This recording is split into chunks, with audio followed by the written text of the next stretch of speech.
yo estoy en un banco, ¿no? Que somos muy tradicionales y cuesta trabajo justamente como converger, ¿no? De un ecosistema donde evidentemente los bancos pensábamos vista producto a converger a un ecosistema donde los bancos estamos pensando vista cliente y vista segmento.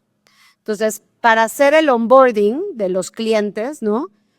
Hay que pensar justamente en quién es el cliente, quién es la persona, ¿no? A quiénes nos queremos dirigir.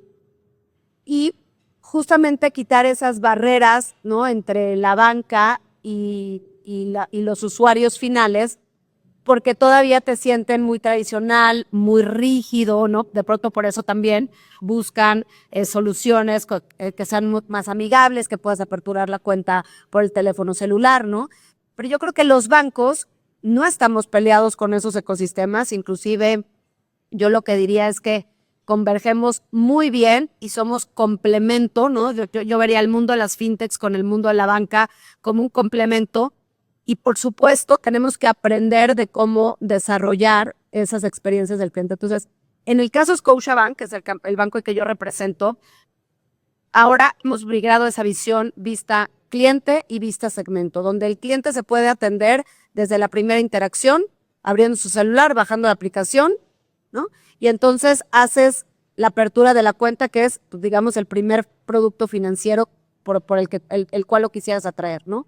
Y a partir de la cuenta, ¿no? Ir educando al cliente. Creo que lo que también nos ha pasado mucho y que los bancos somos, estando en este ecosistema responsables, es de esta educación financiera, ¿no? De ir educando al cliente en este camino para que vaya adquiriendo y pueda ir solucionando diferentes problemas o digamos, necesidades que vaya teniendo a lo largo de su vida financiera. O sea, al final, para eso es el banco, ¿no? No queremos simplemente darles una hipoteca o prestarles para un coche, sino queremos poder atender sus diferentes necesidades a lo largo de su vida, tanto financiera como personal, como profesional. Entonces, digamos, hacia ese camino, Martín, hemos migrado. Creo que hemos hecho muchos avances. Creo que ahora somos mucho más amigables. Por supuesto, nos falta mucho camino que recorrer, pero ahora podemos identificar muy bien quién es ese cliente al que queremos atender para traerlo digamos, a nuestras sucursales, ¿no? Excelente. Y dándole un poquito de carnita acá más a la gente, si te pregunto, si tenés el dato, si no pasa nada, omnicanalidad, a través de la app, ¿sabés cuál es por ahí el principal canal donde están ahora haciendo estas salsas? Sí. Y esa es una muy interesante pregunta, porque cuando decimos, oye, todo digital, ¿no? Cuando a mí me preguntaban, oye, ¿y la hipoteca, el proceso 100% digital? Y les digo, no, a ver, es que la hipoteca, o sea, sí, mucha parte puede ser digital. Es decir, hoy en Scotiabank prácticamente te diría el 90% del proceso es digital, el 90%. Pero siempre vas a querer esa interacción. Recordemos que la hipoteca pues es el instrumento financiero para poderte hacer de un patrimonio. Y en México, las personas, más o menos el 80% de las personas nada más compran un inmueble a lo largo de su vida. El 85% de lo que financia la banca prácticamente es de aquella persona que va a habitar la casa. Es decir, hay pocos inversionistas. Entonces, la gente sí necesita interactuar. Ahora, en el tema, nosotros buscamos la omnicanalidad, es decir, que el cliente se pueda servir donde el cliente desee servirse. Si quiere ir a una sucursal, por supuesto, estamos migrando el modelo sucursales, donde eran sucursales, ¿no? O sea, la típica que formabas en la caja y pagabas servicios. Yo creo que esos servicios cada vez los hemos sacado más los bancos de las sucursales, a hacerlos más como centros de asesoría. Hoy en día, yo te diría, el 70% de las cuentas que se abren en Scotiabank se hacen a través del app. El 70%. Entonces, igual, un auto, la fuerza de venta especializada lo puede hacer, ¿no? En cualquier punto de venta. Es decir, no tienen que ir a la sucursal. Puedes hacer muchísimos procesos en el contact center. Es decir, mientras tú al cliente seas claro y lo puedas ir conduciendo y le puedas dar las opciones para que el cliente se sirva, me parece que eso es lo ideal, ¿no? O sea, no necesariamente todos los clientes se van a querer servir a través de un teléfono móvil, aunque sí, efectivamente hemos visto que prácticamente el 42% de las transacciones han migrado a los teléfonos móviles. Excelente, ¿no? Y gracias por el dato, buenísimo. Pasando un poco acá, la posta a los compañeros. Sus onboardings, déjame empezar contigo porque si no, a mi paisano argentino me va a decir que tengo preferencia. Así que, contanos vos, Luis. Sí, el onboarding es una etapa muy importante para el cliente, ¿eh? Pero también es una etapa que está conectada, ¿no? O sea, hay una parte importante de marketing. Tienes que definir cuál es el segmento de clientes y cómo lo vas a atraer. Y también tienes la parte de cómo lo vinculas. Lo que nosotros hemos observado, cosas que creemos, es que una vinculación temprana es lo que te permite rentabilizar al cliente y tener una fidelización bastante importante, ¿no? Entonces, ¿cómo logro que ese onboarding de alguna forma tenga una vinculación temprana y una buena retención de usuarios de calidad, ¿no? Muchas veces nos fijamos en cuántas cuentas han abierto o cuántas tarjetas de crédito se han colocado y perdemos de vista un poco qué tan rentables son esos clientes o qué tan vinculados están, ¿no? Entonces de las cosas que creo que son muy importantes es pensar el onboarding como parte de un sistema y no como una parte nada más independiente, ¿no? Eso es un poco lo que yo vería del onboarding, ¿no? Perfecto. Ahora actualmente entonces, Rapicard, todo a través de la app. ¿Tiene algún otro canal omnicanal? ¿Tiene un WhatsApp, por ejemplo?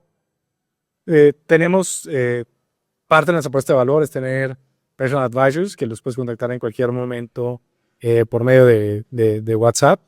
Y también tenemos como que series de automatizaciones, ¿no? También. Pero sí, claramente WhatsApp es un canal muy importante en el mercado. Excelente, bárbaro. Bien. Y contanos, Joaquín, acá flamante de Ualá con ronda recién levantada y todo. Contanos más. Muchas gracias, muchas gracias. No, creo que ya aclararon todo. De otro lado, sí, lo que vemos en el onboarding es un proceso de distintos niveles de escala. Es decir, tratamos de que apenas el cliente entra a la aplicación sea lo más frictionless o más fácil posible. Y a medida que el cliente va adquiriendo productos, puede hacer onboardings adicionales. Y eso nos permite hoy nosotros estamos onboardeando más o menos unos 100.000 usuarios por mes a Ualá. Y eso, digamos, con una conversión muy, muy rápida. Después, si el cliente quiere la tarjeta de crédito o quiere alguna cuenta adicional para invertir más, se le puede pedir algo más de información, pero ya está dentro de la aplicación y en el mismo momento que abre la aplicación se le activa la cuenta remunerada, que hoy estamos al 14%. Entonces, eso es un beneficio muy rápido que el cliente recibe al momento de hacer el onboarding y cuando desea productos adicionales le vamos solicitando información, pero a medida que el cliente lo necesita y no antes. Excelente, bárbaro. Chicos, si no quieren agregar más con el tema de onboarding, yo acá tengo el listado de lo que veníamos hablando entre nosotros para hacer más atractivo esto, así no se nos duerme nadie. Vamos a pasar de tema. ¿Qué les parece si avanzamos con modelos alternativos de riesgo? Y esto creo que Luis quería brillar en este momento. Segundos de fama a partir de ya. Más que modelos alternativos de riesgo, a mí me gusta pensarlo como sistemas alternativos de riesgo. ¿Y por qué digo sistemas y no modelos? Porque si pensamos en modelos, pensamos como que en un algoritmo, ¿no? Y creemos que el algoritmo es el que nos va a definir quién es un sujeto de crédito y quién no. Pero realmente es un sistema. Y es un sistema que comprende de cuáles son los datos que voy a estar utilizando, cuál es el algoritmo que voy a estar utilizando, cómo voy a recopilar esos datos, en qué momento voy a recopilar esos datos, y luego cómo voy a estar tomando decisiones para dar incrementos de línea o de tasa, ¿no? Entonces, yo lo pienso más como un sistema completo y tienes que partir de cómo integras todo ese sistema, ¿no? Muchas veces se habla de nada más el modelo como tal, ¿no? Dicen, oye, pues es que tenemos redes neuronales o tenemos un XGBoost, pero yo creo que lo tenemos que pensar mucho más como un sistema, cómo lo incorporamos y cómo crecemos el cliente a lo largo del tiempo, ¿no? Eso es un poquito como lo tenemos en Rapicard y es lo que nos ha permitido destacar frente al mercado en este tema. Acá alguno les quiere hacer una pregunta a Luis, porque justo con modelos de créditos donde yo más hago como moderador. Es el momento. Háganle una pregunta difícil a alguien del público, si se la quiere hacer, me la cantan a la oreja. El público, el público. Pero a ver, Martín, déjame complementar porque yo creo que es bien importante la pregunta, sobre todo en el mercado mexicano, porque recordemos que más del 50% es una economía informal o mixta, déjame llamarlo así. Y con informalidad no me refiero a pobreza, ¿eh? Me refiero a informalidad, es decir, no declaran los recursos o no los tienen necesariamente bancarizados. ¿Qué pasa hoy? Cuando nosotros nos preguntan, oye, ¿cómo vas a extender el PAI? ¿No? O sea, es decir, ¿cuándo vamos a penetrar? ¿No? Y si nos comparamos con una geografía, por ejemplo, como Chile, que más del 75% de los habitantes están bancarizados, en México es poquito más del 45%. Es decir, el reto que tenemos es grande. Entonces, hablar de modelos avanzados de riesgo te permite poder incorporar otro tipo de comportamientos del usuario, demográficos, dónde compra, qué transacciona, qué ve, o sea, ¿no? O sea, toda la información, digamos, inclusive de redes sociales, etcétera, que te permite entender mejor a tu usuario final. Si nosotros pensamos, y coincido con Luis, en los modelos de riesgos, ¿no? De algoritmos muy antiguos, donde solo incorporabas pues, la información del buro de crédito, ¿no? Y entonces veías, oye, ¿cuál es tu score del buro? Y a lo mejor desarrollabas un score interno, y a lo mejor tomabas ciertas variables demográficas del deudor. Te quedas muy cortito porque, otra vez, en un país donde tenemos una economía mixta, ¿no? Tenemos que empezar a pensar en estos modelos mucho más alternativos, ¿no? En estos sistemas que te permitan entender mejor a tu cliente final, ¿no? O sea, porque ¿qué es primero, el huevo o la gallina, ¿no? O sea, le vas a dar lo vas a bancarizar y vas a generar esta cultura de ahorro que, insisto, es importantísimo, sobre todo para las nuevas generaciones, hay que hacerlo, ¿no? Desde que son pequeños, fomentar esa cultura del ahorro, pero hoy ya tienes una base y la demografía en México nos ayuda muchísimo, que es susceptible a tomar crédito, que tiene capacidad de pago, pero que hoy no podemos evaluarlos porque pues no están dentro de un sistema financiero donde te permita conocer cuánto gana, ¿no? Excelente. Gracias, Paulina, entonces, por agregar el comentario. Y para seguir con lo que tenemos acá estipulado, hay todo un tema con el tema de las instituciones. ¿Qué somos? ¿Y qué hacerlo? ¿Y con qué regulación? Y ahí en donde empezamos a ver las reglas del juego. Ahí, Joaquín, ¿te tocó a vos, por ejemplo, para Ualá, elegir acá en México qué tipo de institución ser? ¿Comprar un banco, creo, también? Efectivamente. A ver, yo creo que antes de empezar con esa respuesta, y un poco alineado a lo que decía Paulina, en México el gran desafío es bancarizar. Hoy, si tuviésemos que sentar a alguien aquí que tiene el 50% del market share, es el efectivo. El efectivo nos está ganando a todos y creo que fintechs y bancos están compitiendo contra el mismo enemigo que es el efectivo. Entonces tenemos que bancarizar. Ahora, dicho eso, sí, y lo hemos hecho en Argentina. En Argentina arrancamos también con un modelo de fintech que es equivalente a lo que puede llegar a ser una IFPE aquí. Y lo que nos dimos cuenta es que para poder realmente escalar al tamaño que tenemos en Argentina, tenemos más de 6 millones de usuarios, necesitábamos una licencia bancaria. Entonces, en ese contexto, lo que decidimos hace ya 2 o 3 años fue adquirir una licencia bancaria aquí, donde lo que buscamos es combinar el mejor de los dos mundos, ¿no? La velocidad de una fintech y la eficiencia que tiene un banco en términos de intermediación de depósitos, en términos de poder ofrecer nóminas y ofrecer a clientes de nóminas. Eso es un poco el espíritu. Y también no tener que pasar por un proceso de migración de clientes que fue muy engorroso en Argentina. En Argentina también iniciamos así, luego compramos un banco y luego miramos los usuarios al banco. Entonces ese proceso es un proceso doloroso en el cual no queríamos volver a pasar en México. Entonces sí, lo que vemos es que el banco es la entidad final y al fin y al cabo lo que el regulador un poco busca es tener un poco todos en el mismo lugar y facilita la regulación en ese sentido, que no hay cambios o no debería haber ningún cambio de reglas. Perfecto, entonces. Gracias por eso. Si alguno quiere complementar o algo, por favor, yo esto lo quiero hacer más una charla, ¿eh? Yo solo estoy siguiendo acá el listadito nomás de las cosas que quedamos en compartir con el público. Y lo que sigue acá es algo que propuso Paulina con el tema de los retos a nivel de integración tecnológica.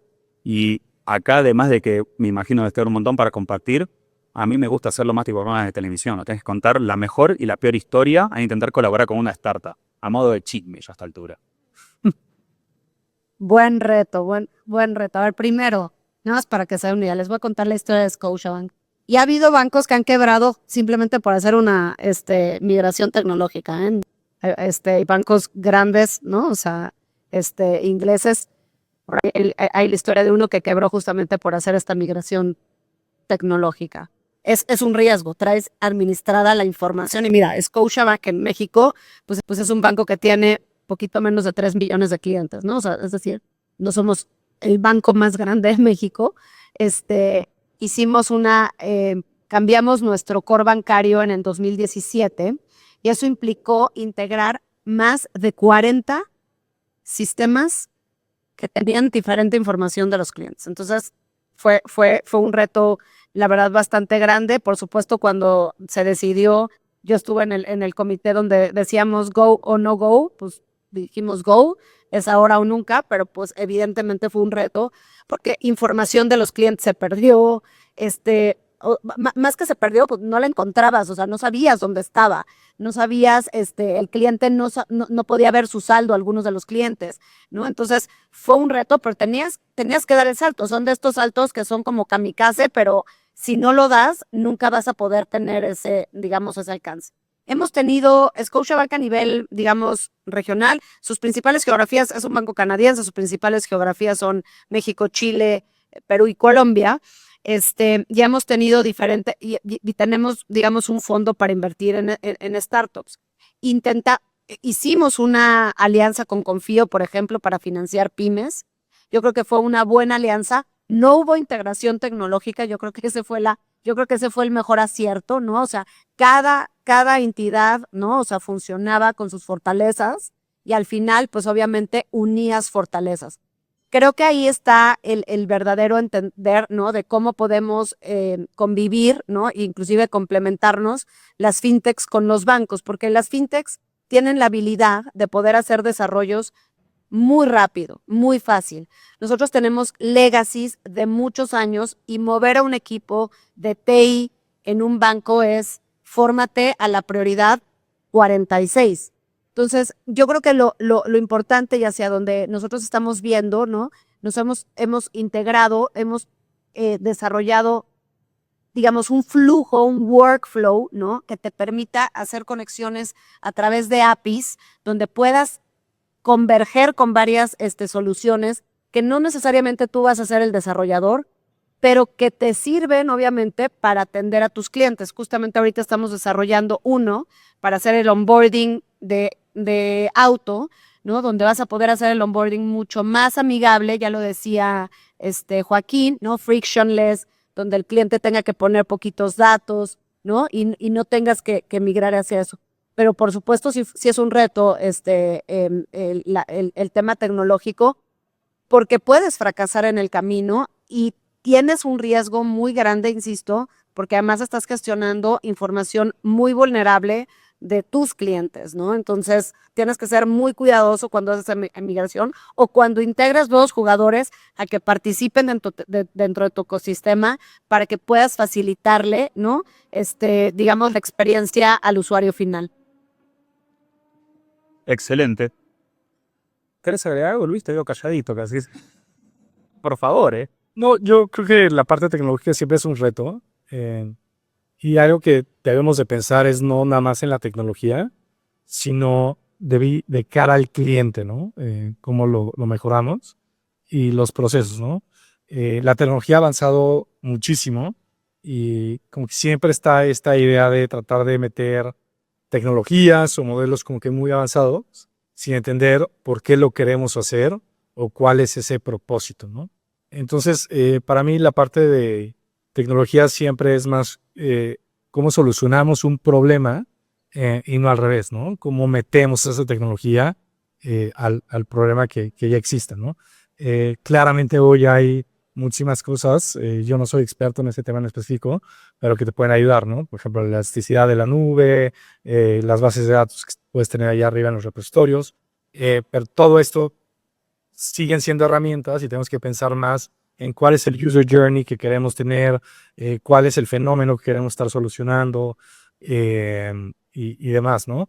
Cosas padres que puede ser con esas tecnologías hoy es, ya tienes a lo mejor una base de datos, un repositorio central con toda esa información, pero cómo sacas o cómo la nutres, ¿no? Cómo democratizas esos datos a lo largo de toda esa organización, ¿no? Entonces, pues ya puedes empezar a pensar qué etapas vive el cliente, en función de estas etapas, pues, cuáles son los features que hay en ese tiempo, en esos tiempos, cuáles son las conductas que quiero estar fomentando, y luego ya piensas, oye, pues cuáles son los algoritmos, las comunicaciones, las soluciones que quiero yo estar haciendo, ¿no? Entonces partes de a lo mejor una solución, o una tecnología, perdón, que es un repositorio central de data, y luego dices cuáles son los casos de uso que quiero estar utilizando, ¿no? Entonces para mí mucho es no pensarlo tanto en tecnología. Puede ser que tengas un repositorio central de datos, pero cuáles son los casos de uso que quiero estar generando, ¿no? Y a lo mejor un caso de uso puede ser cómo aumento la vinculación temprana del cliente, cómo otorgo líneas de crédito más altas, cómo ofrezco un segundo producto, cómo vendo a lo mejor un saldo diferido, una disposición, pero siempre a partir de los casos de uso, ¿no? Excelente. Y acá, como para empezar a redondear un poquito lo que hemos estado conversando, creo que hay un común denominador que es innovación al servicio de la inclusión financiera y en especial un poquito lo que decía Paulina, ¿no? Que una cosa de no bancarizado que no tiene nada que ver con un indicador de pobreza y nada. Hay gente que le esquiva rotundamente y nos sorprenderíamos con lo que están manejando a nivel de ingreso. Entonces es algo ahí que, ¿cómo, qué se imaginan desde sus roles? Y ahí para variar me gustaría empezar desde el fondo con Joaquín, que cada uno nos exprese. Si les digo, ¿cómo más inclusión financiera? Y si es en especial mediante innovación, si así lo deciden, ¿cómo, no? ¿Cómo lo ven y qué van a ser sus siguientes años? A ver, desde Ualá lo que, como lo vemos, es la inclusión financiera. Ualá es un ecosistema financiero, que significa que no es solamente una tarjeta de crédito, sino que te das una cuenta bancaria que puedas invertir, que puedas pagar y que puedas tener alternativas de crédito. Entonces, dicho esto, la inclusión financiera la vemos en 3 pasos, ¿no? El primer paso es lo que dijimos al principio, de tener un onboarding fácil, rápido, que te dé una cuenta gratis, sin ningún tipo de costo. Una vez que tenés la cuenta, es donde aparece lo que hablamos del efectivo. O sea, tenemos que tener conexiones y con todas las bocas que hay de capilaridad del país para poder ingresar efectivo, para poder digitalizar ese dinero, para que después puedan transaccionar e invertir, que es la segunda fase. La última fase es la parte crediticia, es decir, lo que hemos construido en Ualá son modelos que pueden ser de originación o de behavior, pero el punto es que como no hay información suficiente aquí, de hecho en México solo el 15%, 20% de las personas tienen una tarjeta de crédito, entonces si el resto no tiene, no hay información crediticia, entonces construir modelos alrededor de la transaccionalidad es lo que permite que funciona cómo te comportás. Si haces estas transferencias o si invertís esta cantidad de dinero o haces un pagaré a un determinado tiempo o tenés un determinado comportamiento dentro de la aplicación, eso nos da un indicio de qué tan posible es que pagues o no pagues si te damos un crédito. Entonces, ese tipo de cosas, que es el tercer paso de la inclusión, es importante para justamente penetrar el crédito en México, que al fin y al cabo más crédito termina siendo más inversión y termina siendo más desarrollo económico, que es un punto lo que buscamos todos. Así que yo desde la inclusión lo vemos en esas 3 fases. Excelente. Paulina. Sí, claro. A ver, yo creo que lo más importante es que tengamos en cuenta que el negocio financiero es un negocio de confianza, ¿no? En la medida que podamos transmitir esa confianza al usuario final, el usuario final se va a acercar a nosotros. ¿Cómo lo vamos a hacer? Primero, mucha comunicación, ¿no? O sea, yo creo que lo primero que necesitamos es quitar esas barreras, digamos, o esos sesgos que existen, ¿no? Entre, oye, banco es, ¿no? O sea, si yo describiera, ¿no? O o pones a describir qué es un banco, a lo mejor te lo van a decir, oye, es rígido, no es flexible, me tardan mucho, ¿no? O sea, este tipo de, por supuesto, que son verdades, ¿no? Y que han sucedido por años, yo creo que hay que empezarlas justamente a romper. Y coincido con Joaquín en el sentido de hacer el onboarding de una manera mucho más amigable. O sea, si tu usuario final, otra vez, tiene una experiencia en la apertura de la cuenta, que es el producto más básico, ¿no? Para poder empezar a bancarizar, me parece que ahí tienes la oportunidad de engancharlo. Y la segunda, que es lo que evidentemente todos buscamos, es la principalidad del cliente. Nosotros no buscamos ser un banco de hipotecas o ser un banco de autos o ser un banco de tarjeta de crédito. Buscamos ser somos un grupo financiero donde podemos ofrecer diferentes soluciones financieras a lo largo de la vida de los clientes. Entonces, en la medida en que nosotros entendamos y podamos anticiparnos, hoy los bancos somos reactivos, es decir, el cliente llega a pedirte algo, no te anticipas, ¿no? Ya lo decía Luis, ¿no? O sea, el next best offer, ¿no? O sea, lo que se conoce como el MBO, ¿cuál es your best next offer? ¿No? Y está bien, pero hoy no hemos llegado a ese, digamos, a ese modelo donde nos permita podernos anticipar y personalizar la banca. Hoy la banca es one size fits all, ¿no? Y entonces haces un producto y el producto tiene que darle a todos. Yo creo que en la medida en que evolucionemos y podamos, inclusive en el retail, porque bueno, en la banca corporativa sin duda se hacen trajes a la medida, pero en la banca retail, en la medida en que podamos evolucionar para personalizar la banca, me parece que podamos tener mucho más clientes que les seas atractivo, ¿no? O sea, que realmente vayas a poderle solucionar la necesidad en el momento que lo requiere, ¿no? Yo creo que de acuerdo con Paulina, con Joaquín, yo adicionalmente pondría un factor de conveniencia, ¿no? Creo que cada vez estamos desarrollando soluciones que hacen más conveniente utilizar medios de pago digitales versus el efectivo, y eso también ayuda, ¿no? No es lo mismo hacer un tap to pay o sacar tu celular y pagar que tener que estar contando las monedas, ¿no? Especialmente en transacciones pequeñas, ¿no? Entonces también creo que hay un tema de formar un hábito, formar una conveniencia que pueden impulsar un poco la inclusión, ¿no? Excelente.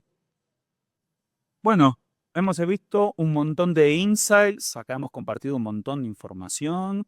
Veo nomás muchas personas muy calladas que me encantaría que alguien se anime acá con una pregunta para participar con nosotros, porque a mí se me pudo haber escapado para preguntarle algo acá a los chicos y creo que acá hay un montón. Mira, ella levantó la mano, sí. ¿O no, levantaste la mano para atrás? ¿O? Justo levantaste la mano en el peor momento, amigo. Mi pregunta era de si está trabajando en la web por toda la aplicación de Binance. Ese sí, ¿cómo lo está manejando?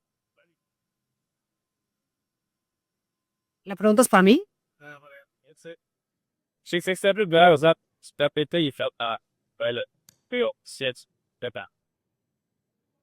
O sea, yo te diría, en México todavía la regulación del Open Finance o sea, digamos, todavía no hay mucha claridad, ¿no? O sea, digamos, como para migrar.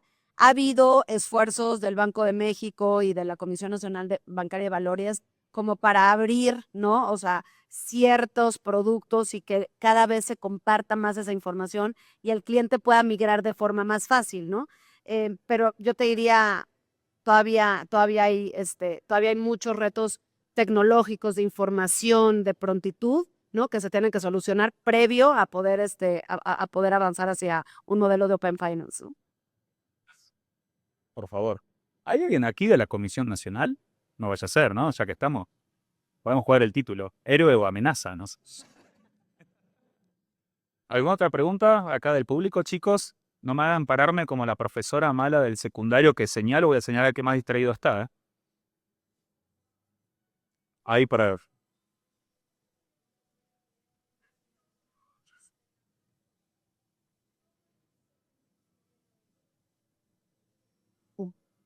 Yo no la llegué a escuchar la pregunta, no sé si los que están más cerquita. Que hoy en Brasil, o sea, hasta en la playa cobran, ¿no? O sea, por moneda digital, ¿no? Que cómo le podemos, sí entendí, ¿verdad? Que cómo le podemos hacer en México para llegar a ese punto, ¿no? A ver, yo desde mi óptica te repetiría, yo creo que tiene que ver mucho con el tema de la informalidad. Y es que no me quiero meter a un tema más profundo, porque yo creo que la informalidad y la inclusión financiera no solo la va a resolver el sistema financiero, ¿no? Y la facilidad que le das al cliente. Yo creo que tiene que haber incentivos del gobierno para que pueda, ¿no? Evidentemente la gente querer usar menos efectivo, ¿no? O sea, hoy la gente usa efectivo porque claramente, o sea, tiene que ver con un tema impositivo. No tiene que ver necesariamente porque, pues, por seguridad, cualquiera preferiría pagar con el móvil o con una tarjeta de crédito, ¿no? Yo creo que es mucho más seguro. El tema es, yo creo que tienen que suceder varias piezas en el camino, desde mi óptica, ¿eh? Y pues ahí estamos trabajando justamente los diferentes actores para poder lograr una cifra mejor de inclusión financiera y que justamente pues se reduzca el uso de efectivo, que va a tender a desaparecer en el mundo, ¿eh? O sea, próximamente. Yo sí que. De otro lado, yo creo que tenemos una vertical de Wallabies, se llama, que es la vertical de adquirencia donde agregamos digamos, los pequeños dispositivos para que los comercios puedan cobrar. Yo creo que el comerciante normalmente tiene como una barrera para cobrar eso, porque claramente tiene una comisión y el efectivo es en el momento y la acreditación puede ser en 24 o 48 horas. Entonces, eso claramente es una limitación. Yo creo que eh, lo que hay que lograr es educación financiera y explicarles que la digitalización es algo muy bueno y que ese efectivo uno no lo puede invertir y pierde valor en un contexto, aunque sea de inflación del 5 o 6% o del 4%. Y creo que eso hoy es un proceso que coincido que va a suceder en los próximos años y seguramente lo veamos cada vez más acelerado y después, obviamente, desde nuestro lado, fomentar los medios de pago digitales como la tokenización, que claramente es una experiencia muy, muy simple y que a medida que la adopción sea cada vez mayor, se va a ver el beneficio. Y después un último punto, para poder, los bancos digitales, como somos nosotros, para poder digitalizar el dinero, tenemos que hacer alianzas individuales para poder captar ese efectivo. Inclusive hay que pedir una autorización al regulador para que eso suceda. Creo que ahí hay una oportunidad de facilitar eso para que sea muy fácil en pequeños montos, porque obviamente cuando hay montos más grandes, los montos son más grandes, hay un tema de compliance, hay que mirar, pero en pequeños montos creo que debería ser mucho más simple el proceso de digitalización del dinero y eso va a acelerar en general el proceso de digitalización en la economía. Excelente, se me ocurren un montón de preguntas, de hecho, de eso. Muy de, como decías vos antes, de huevo y gallina, pero no sé si ya Franco me está haciendo por ahí caras de que empecemos a cortar. ¿Una pregunta más nos dejás? ¿Sí?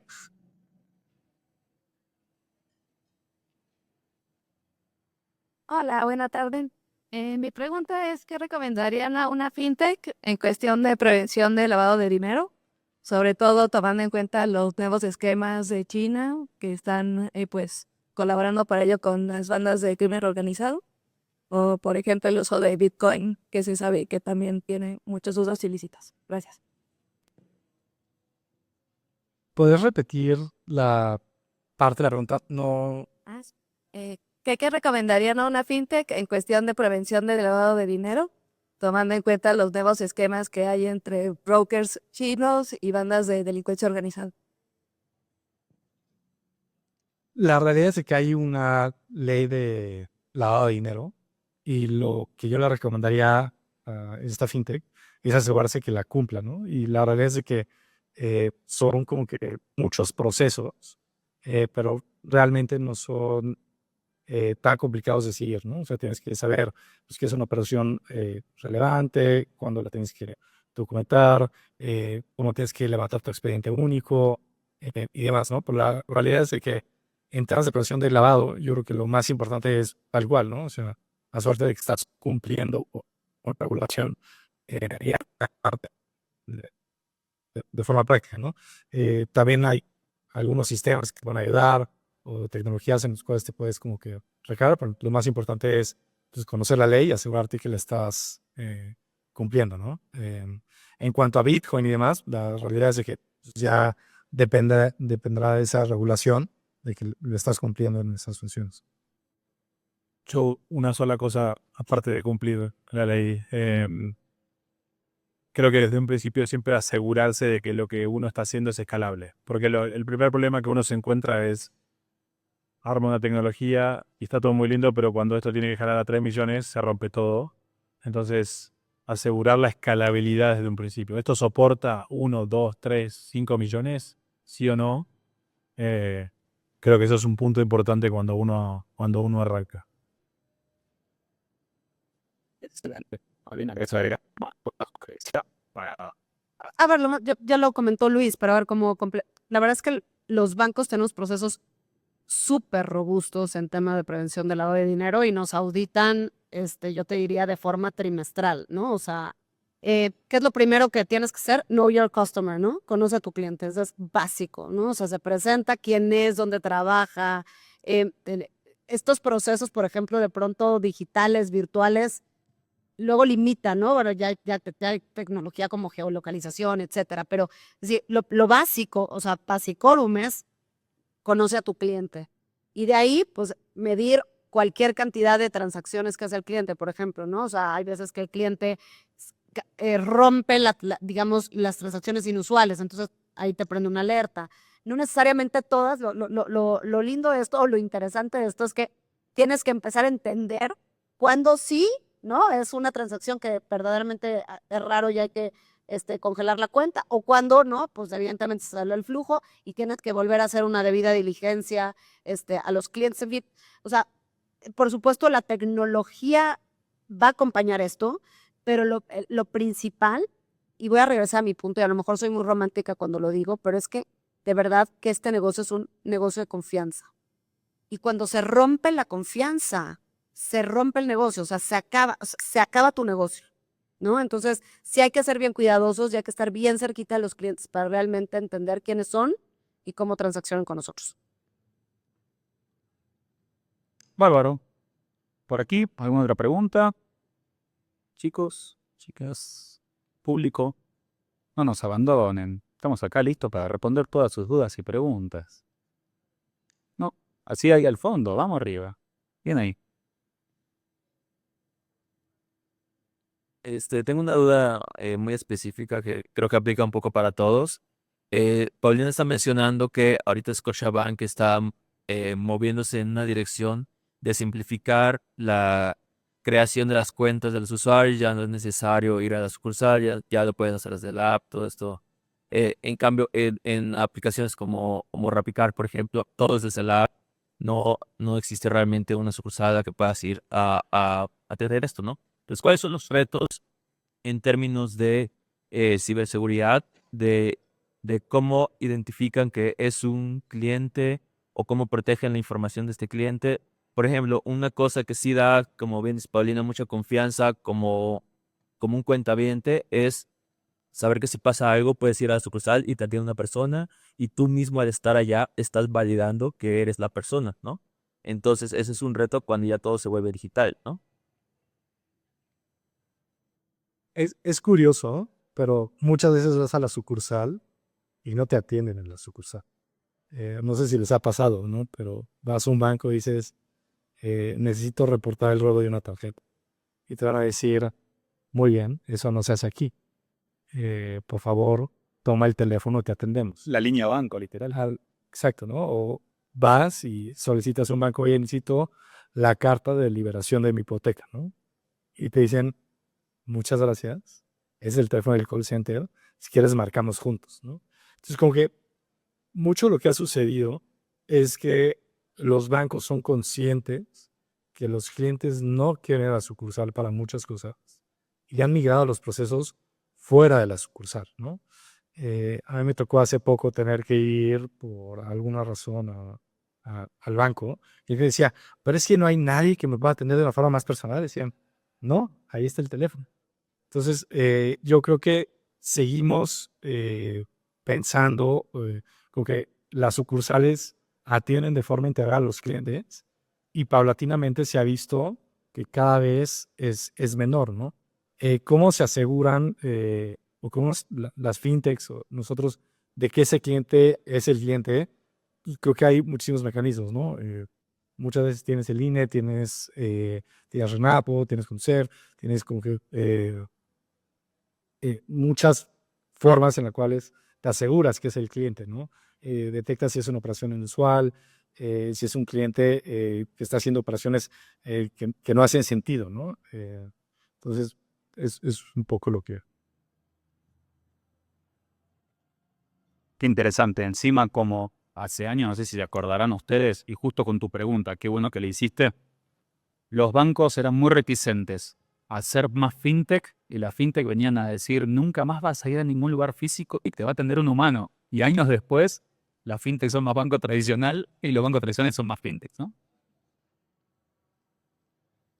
Chicos, eso es todo. Vamos cerrando, Franco, una pregunta más. Gracias. Tiene un poquito que ver con esto mismo. O sea, porque justamente si usted, o sea, digo, a lo mejor un poquito la opinión de cada uno de ustedes, pero yo lo que he visto mucho con las fintech es todo el mundo les genera mucho interés, todo el mundo quiere abrir su cuenta en una fintech, pero al final quieren tener también el respaldo de un banco tradicional, ¿no? Yo estoy muy de acuerdo con lo que dijo Luis, es decir, al final vas a la sucursal y no te atienden y los bancos tradicionales, ellos mismos han tratado de pasar a estos canales totalmente digitales, que todos sean un mismo número, han mejorado las apps y demás, pero ¿por qué? O sea, ¿ustedes qué creen que sea lo que nos lleva a decir, ok, sí, qué padre, tengo mi cuenta en en esta fintech o en este neobanco, como lo quieran ver, pero yo la mayoría de la gente que veo siguen queriendo tener el respaldo de un banco tradicional? O sea, ustedes como estando ahí, qué es lo que ven o cuál es el factor que hace que la gente... ¿Es un tema meramente de respaldo, de reputación o qué es? Podés dirigir la pregunta porque tenemos ahí en acá de banco tradicional y una fintech que compra un banco, así que no sé, cualquiera de los dos creo que puede ir por ahí bien, no te quiero dejar afuera, Luis, pero ahí vamos. No, justo una de las razones por las cuales compramos un banco es la que acabo de decir.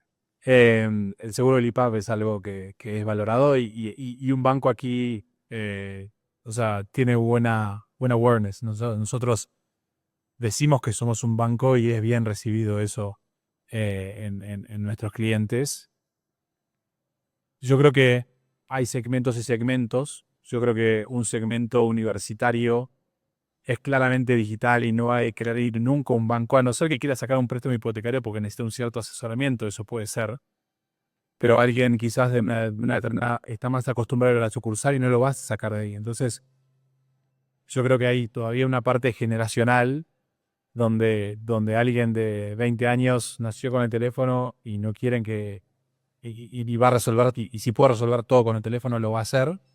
Pero alguien ya de 50, 60 que está acostumbrado a ir a la sucursal para renovar su pagaré, lo va a seguir haciendo y me parece que es la parte que hay que lograr diferenciar y entender y que por eso el público, en el caso nuestro, es un público más joven, menor a 45 años en general, eh, y quizás los bancos, no lo sé, pero pueden tener un público un poco más de edad más avanzada. Yo creo que no todo el mundo también quiere ir a los bancos. Y mucho es un tema de marca de confianza, pero no forzosamente es un banco tradicional, ¿no? O sea, nosotros hemos hecho como que muchos experimentos eh, donde cambiamos la forma en la cual mandamos un mensaje, una comunicación, eh, tratando de entender, ¿no? Qué tanto buscas un banco tradicional versus no. Claramente hay una preferencia en función a la edad que está en la población, pero no forzosamente todo el mundo quiere ir a un banco tradicional. También depende para qué productos, ¿no? Pero por lo menos lo que nosotros hemos visto desde nuestra trinchera es que no forzosamente quieres ir a un banco tradicional para todo, ¿no? Y hay distinto comportamiento en los usuarios, en las edades, en los segmentos. coincido en lo que dice Joaquín, que yo creo que es un tema también generacional, ¿no? O sea, y tenemos el caso, por ejemplo, de éxito de Revolut, ¿no? Que es o sea, empezó como una fintech, ¿no? Y pues en poquitos años, no en 6 años, ya tenía más de 30 millones de clientes, ¿no? Y a través de la aplicación móvil.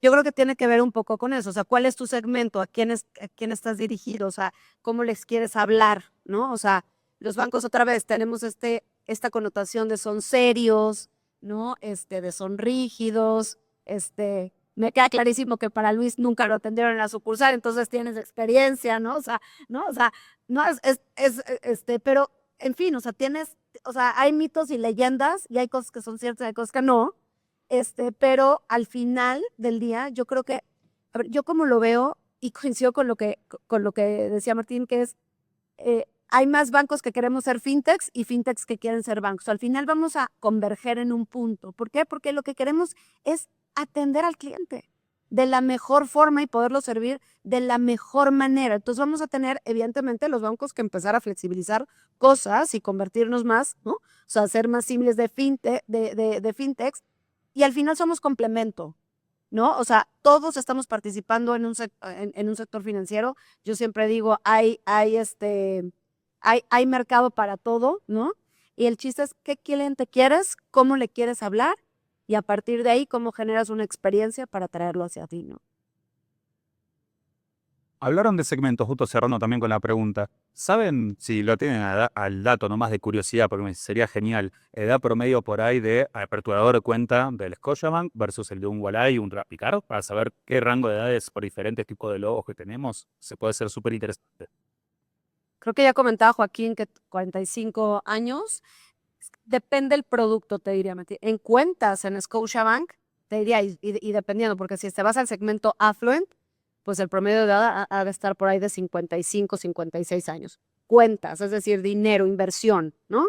En el segmentos un poquito más abajo, a lo mejor baja la edad promedio a 52, 51 años. Pero para que vean cómo si hay mitos y leyendas, cuando a mí me preguntaban, oye, Pau, los millennials no compran casa, yo decía, no, pues que es un tema de timing. En Scotiabank más del 50% del portafolio son millennials. Hipotecario, ¿no? Que no es el primer producto financiero por el cual entra un cliente a un banco, ¿no? Es decir, es un tema de timing y de edad y de necesidad. Al final, por ejemplo, en el portafolio hipotecario la edad promedio son 43 años. Entonces, dependiendo del producto, en tarjeta de crédito está alrededor de 40 años. Depende mucho el producto al que estés targeteado, o sea, yo te diría, y el segmento, porque entre más affluent, te diría, pues la edad va subiendo, ¿no? Es decir, porque obviamente requieres más ingresos, ¿no? Por acá, edad promedio de, por ejemplo, un portador Rapicard. Sí somos bastante más jóvenes que 40 años. Está como que los reportes financieros de la noche más, pero sí, la mayor parte de nuestros clientes está por debajo de 40 años por mucho, ¿no? Bien. Bueno, acá ya lo tenemos a Franco haciendo seña que terminemos, así que un agradecimiento a todos por escucharnos, acá a mis compañeros por compartir toda esta información, así que muchísimas gracias y esperamos hacer pronto de vuelta alguna organización de esta, con Neuron y todo. Muchas gracias a los panelistas.